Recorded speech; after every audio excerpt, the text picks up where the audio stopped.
وہ حدیث مشہور حدیث اللہ کے نبی صلی اللہ علیہ وسلم نے فرمایا تھا، اللہ کے نبی صلی اللہ علیہ وسلم نے کہا کہ قیامت کے دن ایسا دن ہوگا کہ اس دن اگر کوئی دنیا میں سینگ والی بکری کسی بغیر سینگ والی بکری کو مارا ہوگا اس نے، تو قیامت کے دن اس بغیر سینگ والی بکری کو سینگ دیے جائیں گے اور کہا جائے گا کہ تم اس کا بدلہ جو اس پہ ظلم کیا گیا تھا اس کا بدلہ تمہیں دیا جا رہا ہے۔ تو اللہ رب العالمین کو جانوروں پر بھی ظلم کرنا منظور نہیں ہے، اللہ کا غضب نازل ہو جاتا ہے۔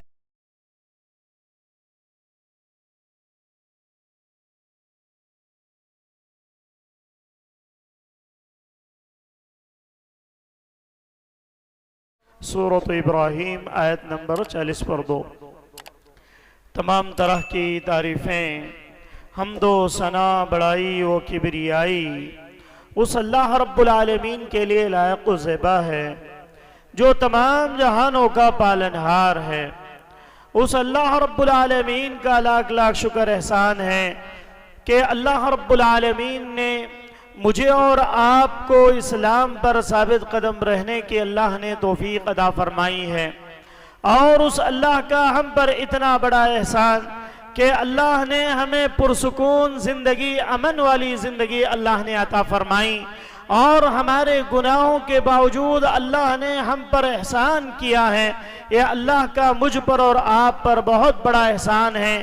اللہ سے دعا کریں کہ اللہ رب العالمین مرتے دم تک امن و سکون کے ساتھ زندگی نصیب فرمائے۔ یہ چھوٹی سی حمد و ثنا کے بعد درود و سلام کا نزول ہو جیو میرے اور آپ کے آخری نبی، آمینہ کے لال، مدینہ کے سردار جناب محمد الرسول اللہ صلی اللہ علیہ وسلم پر، اس نبی اقدس مقدس پر جس نبی اکرم صلی اللہ علیہ وسلم نے اس بھٹکتی ہوئی اس گمراہ قوم کو سیدھی راہ پر لانے کے لیے دن کو دن نہ سمجھا، رات کو رات نہ سمجھا، بلکہ اپنی پوری زندگی اس امت کے لیے صرف کر دی۔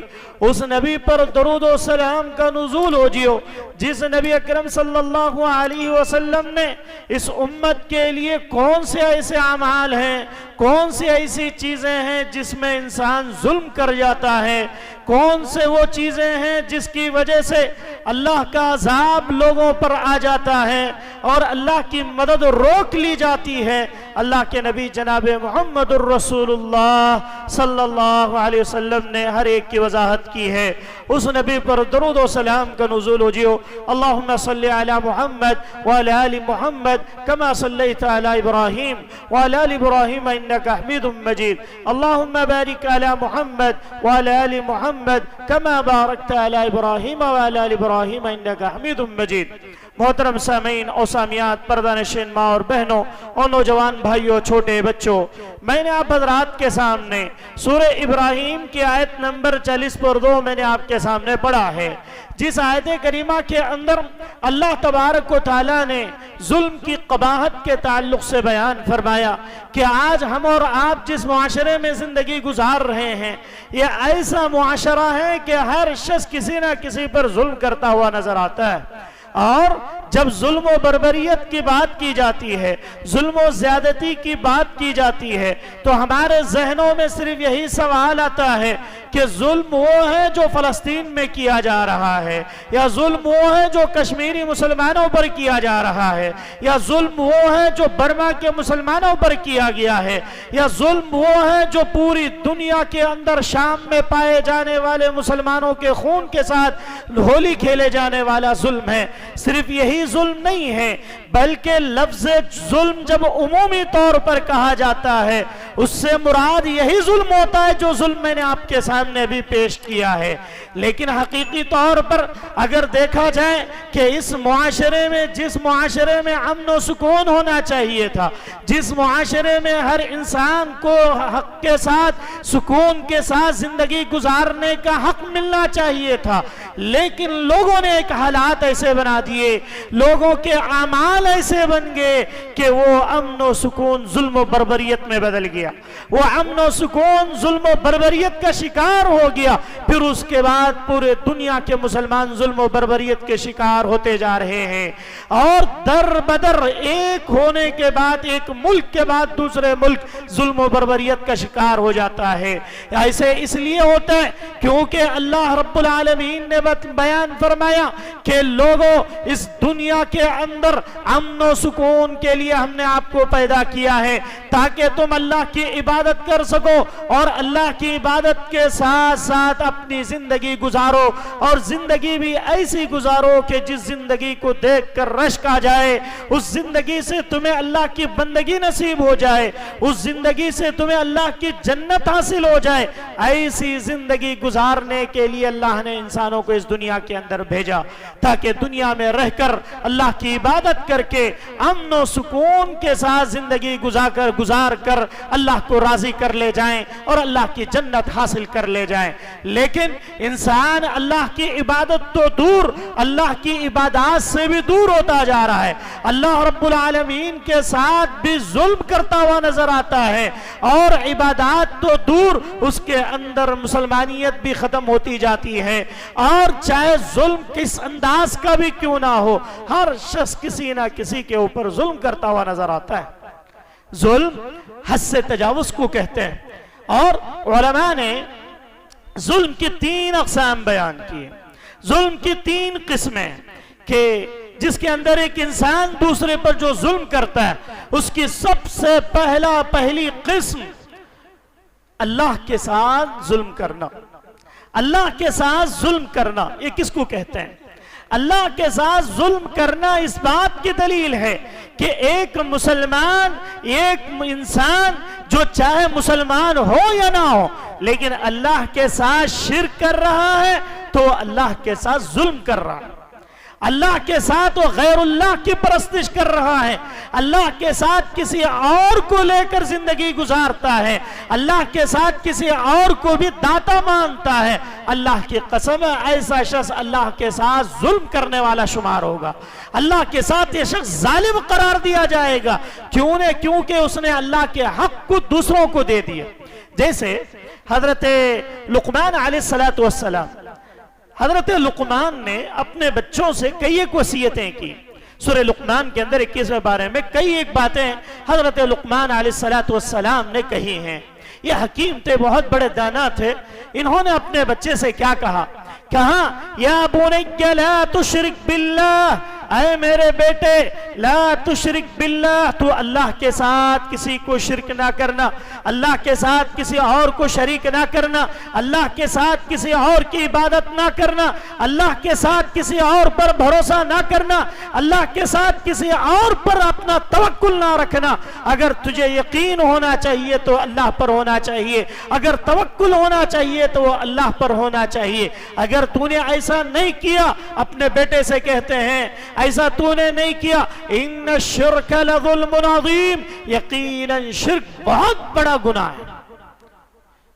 ان الشرک لظلم عظیم، ایسا ظلم ہے کہ جو بہت عظیم ہے۔ عظیم کس کو کہتے ہیں؟ بلند، یعنی جو شرک انسان کرتا ہے یہ بھی اللہ کے ساتھ ظلم کر رہا ہے۔ آج دنیا کے اندر دیکھیں کہ ظلم ہم سمجھتے ہیں کہ جو خون بہائے جاتے ہیں صرف یہی ظلم ہے، نہیں، بلکہ اللہ کے حق کو دوسروں کو دے دینا۔ آج دنیا کے اندر شرک و بربریت عام ہوتی جا رہی ہے، شرک کے اعمال ایسے انسان دھڑلے سے کر رہا ہے جس کا کوئی اندازہ نہیں ہے۔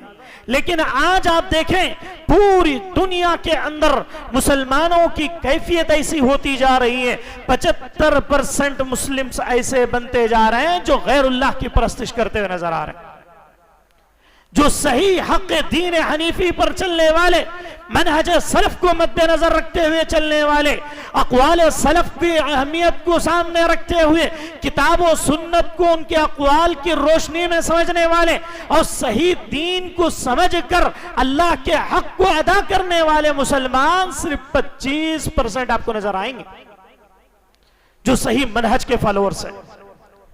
تو کیا بات سمجھ میں آئی کہ جب اللہ کے ساتھ ظلم ہوتا ہے تو اللہ کا عذاب آ جاتا ہے۔ اللہ کے ساتھ جب شرک ہو جاتا ہے اللہ تعالیٰ کو غصہ آتا ہے، اللہ کو اپنے خلقیت میں، اپنے خالق ہونے میں کسی اور کو شامل کر لیا جائے، اللہ کے رب ہونے میں کسی اور کو رب بنا دیا جائے، اللہ کے رب ہونے میں کسی اور کو داخل کر دیا جائے، پوری دنیا کے اندر شرک پھیلتا چلا جا رہا ہے۔ شرک کے خلاف بولنے والے بہت کم نظر آئیں گے آپ کو، انگلیوں میں گنائیں گے آپ کے شرک کے خلاف کہنے والے کتنے لوگ ہیں جو شرک کی ہر چیز کو، چھوٹی چھوٹی چیزوں کو، جس کی وجہ سے انسان اسلام سے خارج ہو جاتا ہے، جس کی وجہ سے انسان اللہ کے ساتھ دوسرے کو ہمسر قرار دیتا ہوا نظر آتا ہے، چاہے وہ توحید ربوبیت میں ہو، چاہے وہ توحید الوہیت میں ہو، چاہے وہ توحید اسماء و صفات میں ہو، اللہ کی کسی صفات کو بھی اگر غیر کی طرف کرتا ہے تو وہ بھی ظلم کر رہا ہے، اللہ کے ساتھ ظلم کر رہا ہے۔ جب اللہ کے ساتھ ظلم بڑھ جاتا ہے تو اللہ کا عذاب آ جاتا ہے، اور عذاب کی شکلیں کبھی زلزلوں کے ذریعے سے اللہ تعالیٰ عذاب میں داخل کرتا ہے، اور کبھی اللہ رب العالمین کبھی دشمنوں کو ان کے اوپر مسلط کر دیتا ہے، نعوذ باللہ۔ اور کبھی کبھی تو حالات ایسے ہوتے ہیں کہ انہی میں سے انہی کے لوگوں کو اللہ مسلط کر دیتا ہے، پھر وہی لوگ ان پر ظلم کرتے ہوئے نظر آتے ہیں۔ یہ پہلا ظلم تھا۔ اور دوسری قسم ظلم کی کہ جاندار پر ظلم کرنا، جاندار میں سے جانور بھی ہیں اور انسان بھی ہیں۔ ایک انسان دوسرے انسان پر ظلم کرے، ایک انسان دوسرے انسان کے حقوق تلفی کرے، ایک انسان چاہے وہ یہودی ہو، عیسائی ہو، نصرانی ہو، چاہے شیعہ ہو، چاہے دنیا کا کوئی بھی انسان کیوں نہ ہو، اگر ایک شخص دوسرے پہ ظلم کر رہا ہے تو وہ ظلم میں شامل ہے، دوسروں کے حدود کی پامالی کر رہا ہے، دوسروں کے مال کو ہڑپ کر رہا ہے، اور کسی جانور پہ ظلم کر رہا ہے۔ اللہ کی قسم ہے، اسلام ایک ایسا مذہب ہے تو یہ ظلم جانوروں تک پر بھی حرام قرار دیا، جانوروں تک بھی حرام قرار دیا۔ کیوں؟ کیونکہ اگر کوئی شخص ایک چھوٹے سے معمولی کیڑے کو ہو یا جانور کو ہو یا کسی بھی پرندے چرندے کو ہو، اگر وہ اس پہ ظلم کرتا ہے تو قیامت کے دن اس کا بدلہ اس کو دلایا جائے گا۔ وہ حدیث مشہور حدیث اللہ کے نبی صلی اللہ علیہ وسلم نے فرمایا تھا، اللہ کے نبی صلی اللہ علیہ وسلم نے کہا کہ قیامت کے دن ایسا دن ہوگا کہ اس دن اگر کوئی دنیا میں سینگ والی بکری کسی بغیر سینگ والی بکری کو مارا ہوگا اس نے، تو قیامت کے دن اس بغیر سینگ والی بکری کو سینگ دیے جائیں گے اور کہا جائے گا کہ تم اس کا بدلہ جو اس پہ ظلم کیا گیا تھا اس کا بدلہ تمہیں دیا جا رہا ہے۔ تو اللہ رب العالمین کو جانوروں پر بھی ظلم کرنا منظور نہیں ہے، اللہ کا غضب نازل ہو جاتا ہے۔ اسی طرح ایک اور واقعہ کہ اللہ کے نبی صلی اللہ علیہ وسلم کے دور میں اللہ کے نبی صلی اللہ علیہ وسلم ایک راستے سے گزر رہے ہیں، اللہ کے نبی گزر رہے ہیں، دیکھا کہ اونٹ رو رہا ہے، ایک اونٹ رو رہا ہے، اور اللہ کی قسم ہے اللہ نے اللہ کے نبی کو ایسی معجزات سے عطا کیا تھا کہ جانور کے باتیں، جانور جو کہا کرتے تھے، ایسے اشارات نبی کو مل جاتے کہ ان کی باتوں کو سمجھ لیا کرتے تھے۔ وہ اونٹ اللہ کے نبی کو دیکھ کر رونے لگا۔ اللہ کے نبی صلی اللہ علیہ وسلم اس اونٹ کے قریب گئے، جا کر دیکھا کہ اس کی آنکھوں سے آنسو جاری ہو چکے۔ اللہ کے نبی نے پوچھا کہ یہ مجھ سے شکایت کر رہا ہے کہ اس کے مالک نے اس پر ظلم کیا ہے، اس کے مالک کو بلایا جائے۔ اللہ کے نبی نے کہا کہ اس اونٹ کا مالک کون ہے؟ اللہ کے نبی کو بتلایا گیا کہ اللہ کے نبی فلاں صحابی اس اونٹ کے مالک ہیں، ان کو بلایا گیا۔ اس کے بعد انہوں نے پوچھا کیا ماجرا ہے کہ آپ اپنے جانور کے ساتھ تم کام زیادہ لیتے ہو اور اناج کم کھلاتے ہو؟ یہ جانور رو کر مجھے شکایت کر رہا ہے، میں اس کی بات سمجھ رہا ہوں کہ تم اس سے کام زیادہ لے رہے ہو، اور اس کی جو اس کو اناج دینا چاہیے، جو اس کی صحیح پرورش ہونی چاہیے، جو اس کو کھلانا پلانا چاہیے، یہ آپ صحیح طور پہ نہیں کر رہے ہیں۔ وہ صحابہ رسول رونے لگے، اللہ کے نبی یہ بات صحیح ہے کہ میں اسے اناج کم دے رہا ہوں، کھانا کم دے رہا ہوں، لیکن اس سے اللہ کے نبی کام زیادہ لے رہا ہوں۔ اللہ کے نبی آج کے بعد میں اپنے جانور پر بھی ذرہ برابر ظلم نہیں کروں گا۔ اللہ کے نبی نے کہا کہ جاؤ تم اس اونٹ کو صحیح دیکھ بھال کرو، ورنہ قیامت کے دن اللہ رب العالمین اس کا بھی حساب تم سے لے گا۔ یہ جانوروں پر، یہ جاندار لوگوں پر ظلم جو اسلام کے اندر اس کو منع کیا گیا ہے۔ ہم دیکھتے ہیں کہ دنیا کے اندر ابھی یہ 15 دنوں سے جو شام فلسطین کے مسئلے چل رہے ہیں، وہ اچھی بات ہے کہ ہر جگہ کا مسلمان اس کو دیکھ کر تکلیف محسوس کر رہا ہے کہ چھوٹے چھوٹے بچے یتیم ہو رہے ہیں، عورتیں بیوہ ہو رہی، ان کے گھر بار تباہ و برباد کر دیے جا رہے ہیں، اور ان کو دیکھ کر ہر مسلمان کا خون کھولتا ہے، ہر مسلمان کے دل میں تکلیف ہوتی ہے اور وہ محسوس کرتا ہے کہ ایسا نہیں ہونا چاہیے، ایسا بالکل نہیں ہونا چاہیے۔ یہ اچھی بات ہے، کیونکہ اللہ کے نبی صلی اللہ علیہ وسلم نے فرمایا تھا مثل المؤمنین فی توادہم وتراحمہم وتعاطفہم مثل الجسد اذا اشتکى منه عضو تداعى له سائر الجسد بالسہر والہمہ۔ اللہ کے نبی نے فرمایا ایک مومن کی مثال مثل المؤمنین فی توادہم، ان سے محبت کرنے میں، وتعاطفہم، ان کا درد محسوس کرنے میں، وتعاطفہم اذا اشتکى من عضو، جب کسی مسلمان بھائی کو، چاہے وہ افریقہ کا رہنے والا ہو، چاہے وہ یروشلم کا رہنے والا ہو، چاہے وہ ایران توران کا رہنے والا ہو، اگر اس کے پیر میں کانٹا بھی چبھتا ہے، اذا اشتکى من عضو، اگر کسی مسلمان کو کانٹا بھی چبھ جائے تو ہندوستان میں رہنے والا مسلمان اس تکلیف کو محسوس کرے، اس تکلیف کو محسوس کرے۔ اگر وہ محسوس نہیں کر پا رہا ہے، اس کا مطلب اس کے اندر مومنوں کے تعلق سے ایمان نہیں ہے، محبت اس کی مومنوں کے تعلق سے نہیں ہے۔ اس حدیث کو مد نظر رکھتے ہوئے اچھی بات ہے کہ ایک مسلمان دوسرے مسلمان کے درد کو محسوس کرتا ہے، ان کے لیے دعائیں کرتا ہے، ان کے لیے اللہ کے سامنے روتا ہے، اللہ کے سامنے گڑ گڑاتا ہے کہ اے اللہ یہ جو ظلم ہو رہا ہے، اللہ اس ظلم کی تو حفاظت فرما، اللہ مسلمانوں کی تو حفاظت فرما۔ لیکن ہم نے کبھی غور کیا کہ جو دوسری قسم ظلم و بربریت کی، جو جانداروں پر، چاہے وہ انسان ہو، جان جس کے اندر وہ جاندار کہتے ہیں، چاہے وہ چرند پرند ہو، ان پر اگر ظلم ہوتا ہے تو وہ بھی حرام ہے، اس پر بھی ظلم نہیں ہونا چاہیے۔ ہم نے کبھی غور کیا کہ ہم نے اپنے آپ سے کتنا ظلم کیا، ہم اپنے آپس میں بھائیوں کے تعلق سے کتنا ظلم کرتے ہیں، رشتہ داروں میں ایک دوسرے پر کتنا ظلم کرتا ہوا نظر آتا ہے۔ باپ بیٹے پر ظلم کر رہا ہے، بیٹا باپ پر ظلم کر رہا ہے، ساس بہو پر ظلم کر رہی ہے، بہو ساس پہ ظلم کر رہی ہے۔ آج دیکھیں معاشرے کے اندر کتنے سارے ظلم ہیں، ہم سمجھتے ہیں صرف وہی ایک ظلم ہے جو بہت بڑا ہو رہا ہے، خون بہایا جا رہا ہے، نہیں، ہر گھر میں ظلم و بربریت کی چیزیں پائی جا رہی۔ کہیں ساس بہو کو پریشان کر رہی، بیجا ظلم، بیجا تکلیف دینا، بیجا الزامات لگانا، بیجا مصیبتیں پیدا کرنا، پریشانیاں پیدا کرنا، یہ بھی ایک طرح کا ظلم ہے۔ ایسے ظلم ہوتے ہیں تو اللہ کا عذاب آ جاتا ہے۔ اور کہیں ماں باپ بوڑھے ہیں تو بہویں ستانا شروع کر دیتی ہیں، ان کو کھانے کے لیے ترساتی ہیں، اور جب والدین بوڑھے ہو جاتے ہیں بچے ماں باپ کو پریشان کرتے ہیں، یہ بھی ایک طرح کا ظلم ہے۔ والدین بچوں کو پریشان کرتے ہیں، یہ بھی ایک طرح کا ظلم ہے۔ اور بھائی بھائی پر ظلم کر رہا ہے، یہ سب ظلم جو ہے الظلم ظلمات یوم القیامہ، قیامت کے دن تاریکیوں کی شکل میں آئے گا۔ یہ اللہ کے نبی صلی اللہ علیہ وسلم نے فرمایا، بخاری مسلم کی روایت ہے، الظلم ظلمات یوم القیامہ، قیامت کے دن ظلم جو ہے تاریکیوں کی شکل میں آئے گا، تمہیں اس سے بھی بچنا ہوگا۔ اگر انسان یہ نہ سوچے کہ میں اپنے پڑوسی کو تکلیف دے رہا ہوں، اپنا پڑوسی اس کے شر سے محفوظ نہیں، اور محسوس کر رہا ہے فلسطین کے مسلمانوں کے لیے، شام کے مسلمانوں کے لیے، اپنے بھائی کا مال کھا کے ہڑپ کر کے بیٹھا ہوا ہے، اور وراثت کا مال پورا ڈالا ہوا ہے، اور دوسروں کے مال کو ہڑپ کیا ہوا ہے، اور کوئی طاقتور ہے تو کمزور کو مار دیا، اور کوئی شخص جو ہے اپنے آپ سے یہ محسوس سمجھ لے کہ نہیں، مجھے اللہ نے طاقت دی، قوت دی، میرے پاس مال ہے، دولت ہے، میں کمزوروں پر ظلم کروں گا، میں کمزوروں پر ظلم کروں گا۔ اگر وہ ظلم کرتا ہے تو وہ بھی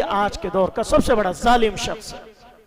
اللہ کے نبی نے فرمایا یہ سب چیزیں بھی تمہارے اوپر عذابات کی شکلیں بن جاتی ہیں، ان ظلموں سے تمہیں بچنا چاہیے۔ اور تیسری قسم علماء نے بیان کی کہ تیسرا ظلم انسان کا خود اپنے نفس پر ظلم کرنا، اپنے آپ پر ظلم کرنا، یعنی انسان بگڑ جائے، انسان روگردانی کرنے لگے، اللہ کی نافرمانی کرنے لگے، اللہ کی باتوں کو ٹھکرانے لگے، اور اللہ کی عبادات سے منہ موڑ لے۔ یہ کیا ہے؟ یہ اپنے آپ پہ ظلم ہے۔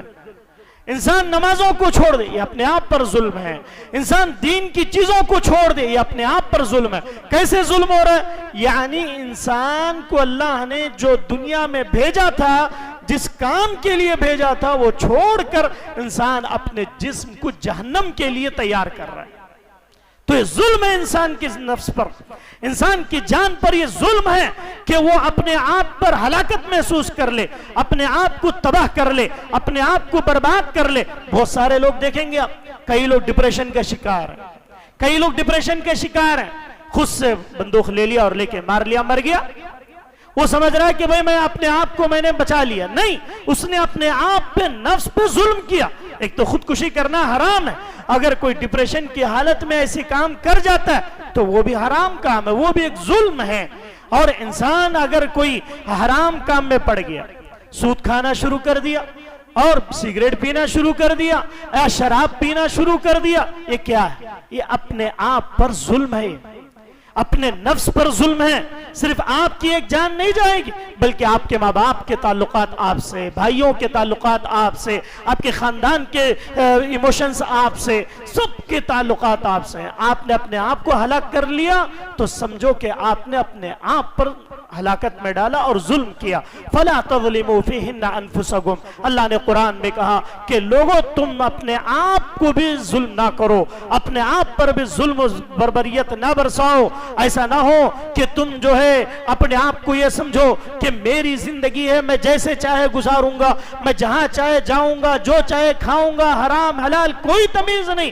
اللہ کی قسم ہے یہ بھی ظلم ہے، اس ظلم سے بھی مجھے اور آپ کو بچنا چاہیے۔ ہمارے معاشرے کے اندر یہ سب چیزیں ہم اور آپ جو دیکھتے ہیں، ان چیزوں کے اندر اللہ کے نبی صلی اللہ علیہ وسلم نے فرمایا کہ جب اس طرح کی چیزیں ہو جاتی ہیں تو اللہ کی قسم ہے اللہ کا عذاب آ جاتا ہے۔ اللہ تعالیٰ کچھ چیزیں ایسی ہیں جو آخرت میں اللہ رب العالمین عذابات کی شکل میں دے گا، لیکن دنیا کے اندر اللہ کے نبی صلی اللہ علیہ وسلم نے فرمایا ظلم کا بدلہ اللہ دنیا میں بھی دے گا اور آخرت میں بھی دے گا۔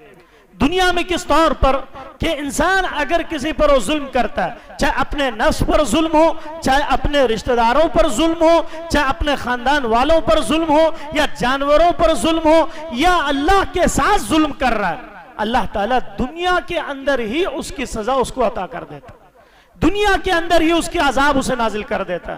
جیسے آپ دیکھیں بنی اسرائیل ایک ایسی قوم تھی، بنی اسرائیل دنیا کی سب سے مشہور قوم، جو یہودی آج آپ دیکھتے ہیں، یہ جو بنو اسرائیل اللہ نے کئی انبیاء ان کے خاندان میں، ان کے معاشرے میں بھیجے، لیکن جب مسلمان، یہ اچھی کوالٹی کے مسلمان تھے اس دور کے، بنی اسرائیل جو تھے اپنے آپ میں اچھی کوالٹی کے ایک دم مومن، پکے مومن مسلمان تھے۔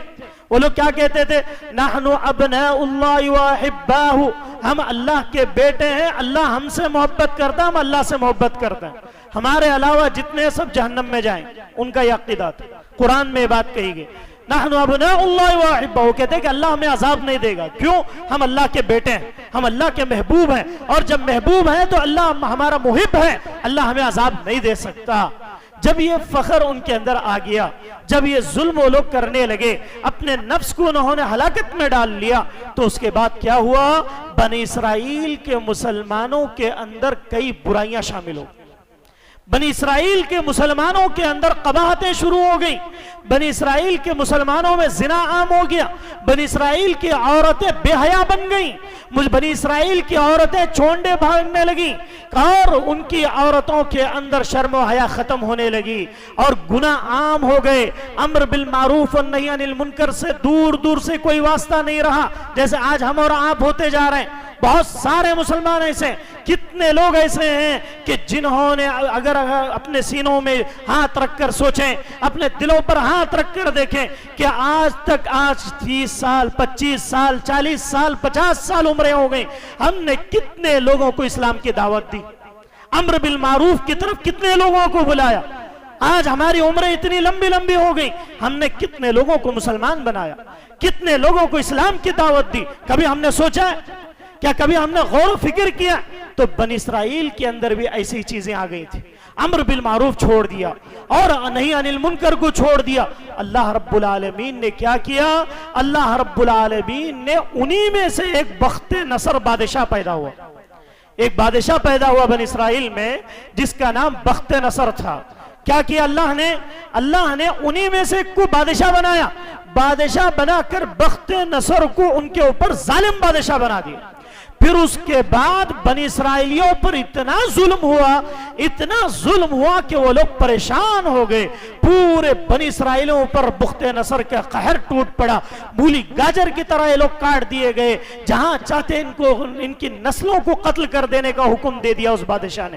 اللہ رب العالمین نے ان کے اوپر ایک عذاب کی شکل نازل کر دی بخت نصر کی شکل میں. پھر اللہ نے کہا کہ جب تمہارے گناہ بڑھ جاتے ہیں, جب تمہارے کرتوت بڑھ جاتے ہیں, تمہارے اندر بے حیائی آ جاتی ہے, تمہارے اندر جب شرک عام ہو جاتا ہے, تو میں تمہیں میں سے تمہارے ایسے ظالم بادشاہوں کو لاؤں گا کہ وہ تم پر ظلم کریں گے, وہ تم پر بربریت برسائیں گے, اور تم اپنے ہاتھ اٹھا کر تم اللہ کے سامنے دعائیں کرو گے, لمبی لمبی دعائیں کرو گے, قنوت نازلہ پڑھو گے. اللہ کے نبی نے فرمایا ان بزرگوں کی دعائیں قبول نہیں کی جائیں گی اور ان نیک لوگوں کی دعاؤں کو رد کر دیا جائے گا. سلط اللہ علیکم اشرار الناس, تمہارے اوپر سب سے شریر لوگ تم میں سے جو ہوں گے وہ تمہارے اوپر حاکم بنا دیے جائیں گے, اور وہ لوگ اتنا ظلم کریں گے کہ تم اللہ کے سامنے رو گے, اللہ کے سامنے گڑ گڑاؤ گے, اللہم انصر المسلمین والمسلمات, دعائیں پڑھتے رہو گے, تمہاری دعاؤں کا کوئی بھی اثر نہیں ہوگا.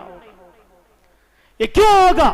یہ اس لیے ہوگا کہ تم نے اپنے آپ کو اللہ سے دور کر دیا, اللہ سے دور کر دیا, تو اللہ رب العالمین نے اپنی نصرت کو روک لیا اور اپنے ظلم و بربریت کو دور کر دیا.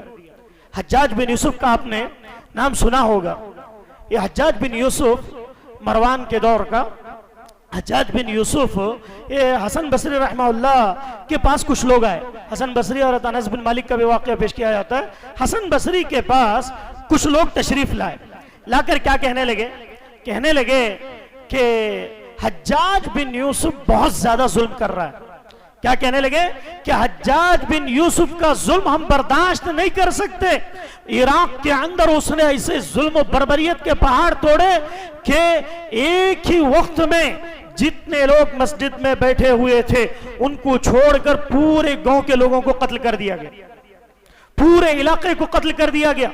ایک بوڑھے نے چھیڑ لیا حجاج بن یوسف کو, کنکری مار دیا, خطبہ دے رہا تھا, حجاج بن یوسف کو کنکری مار دیا. حجاج بن یوسف نے کیا کیا؟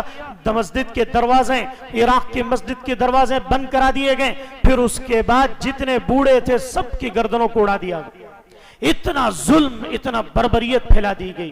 تو لوگ حسن بصری رحمہ اللہ بہت بڑے مفسر ہیں اور کئی ایک اقوال ان کے تفسیر کے اندر آتے ہیں. حسن بصری سے جب لوگوں نے کہا کہ بھئی ان کا کچھ کریں, اللہ سے دعا کریں کہ کیا ماجرا ہے, یہ اتنا ظلم کر رہا ہے اور اس کی ظلم و بربریت سے عراق اور پورا بصرہ کوفہ یہ سب پریشان ہیں, لوگ پریشان ہیں. تو حجاج بن یوسف کی بات جب انہوں نے سنی تو کہا ما جاء حجاج بن یوسف, ما جاءنا حجاج بن یوسف, ہمارے پاس حجاج بن یوسف نہیں آیا ہے الا بذنوبنا, مگر ہمارے گناہوں کی وجہ سے. حجاج بن یوسف ما جاءنا حجاج ہمارے پاس نہیں آیا ہے بلکہ الا بذنوبنا, ہمارے گناہوں کی وجہ سے اللہ نے حجاج بن یوسف کو ہم پر مسلط کیا. اور اللہ رب العالمین نے یہ ہر دور میں باتیں سمجھائی ہیں کہ لوگوں اگر تم مجھ سے دور ہو جاؤ گے, اللہ کے ذکر کو پامال کر دو گے, اللہ کی یاد کو اگر چھوڑ دو گے, اللہ کی قسم اللہ کے عذابات ہم پر آ جائیں گے. اللہ رب العالمین کی ایسی پکڑ آ جائے گی. اسی لیے وَلَا تَرْكَنُوا إِلَى الَّذِينَ ظَلَمُوا فَتَمَسَّكُمُ النَّارُ, کہ وَلَا تَرْكَنُوا إِلَى الَّذِينَ ظَلَمُوا, اگر تم ظلم کی طرف جھک جاؤ گے تم کبھی مت جھکنا, کبھی ظلم نہ کرنا, کبھی ظلم کا ساتھ نہ دینا, ظالم کا ساتھ تائید کے ذریعے سے کیوں نہ ہو, اگر تم نہ دینا, اگر تم نے دیا تو فتمسکم النار, جہنم کی آگ تمہیں چھو لے گی, جہنم کی آگ تمہیں جلا کر رکھ دے گی.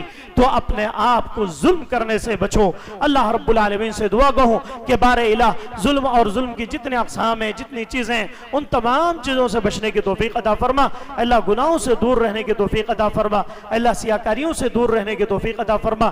اللہ دنیا کے اندر جہاں کہیں بھی مسلمان پریشان ہیں, اللہ ان تمام کو موحد بنا, توحید پرست بنا. اللہ تیرے لیے جینے مرنے کی توفیق عطا فرما. اللہ جب تک اس دنیا میں زندگی رکھ, اللہ عزت کے ساتھ زندگی نصیب فرما. اللہ جب اس دنیا سے جانا ہو تو اللہ کلمہ شہادت نصیب فرما، اللہ جب تک اس دنیا میں موجود ہیں اللہ تیرے دین پر ثابت قدمی عطا فرما، اللہم ثبت قلبی علی دینک، اللہ تیرے دین پر ثابت قدمی عطا فرما۔ اللہ جتنے لوگ بیٹھے ہوئے ہیں اللہ جو لوگ پریشان حال ہیں اللہ ان کے پریشانیوں کو دور فرما، اللہ جو لوگ مصیبت زدہ ہیں اللہ ان کی مصیبتوں کو دور فرما، اللہ جو تنگیوں کے شکار ہیں اللہ جو قرضوں میں گھرے ہوئے ہیں اللہ ان کا ایسا راستہ نکال دے کہ وہ قرضوں سے دور ہو کر حلال رزق کھاتے ہوئے سکون کی زندگی نصیب فرما۔ اللہ جو لوگ بیمار ہیں اللہ انہیں شفاء کاملہ عاجلہ عطا فرما، اللہ جن کے والدین اس دنیا سے جا چکے ہیں اللہ تو انہیں جنت الفردوس میں اعلی مقام نصیب فرما، اللہ جن کے والدین اس دنیا میں موجود ہیں اللہ تو انہیں ان کی خدمت کرنے کی توفیق عطا فرما، اللہ والدین کو صحت تندرستی نصیب فرما، اللہ ان کی زندگیوں میں خوشیاں نصیب فرما، نیک اعمال کرنے کی توفیق عطا فرما، اللہ گناہوں سے بچنے کی توفیق عطا فرما۔ آمین۔ والسلام علیکم ورحمۃ اللہ وبرکاتہ۔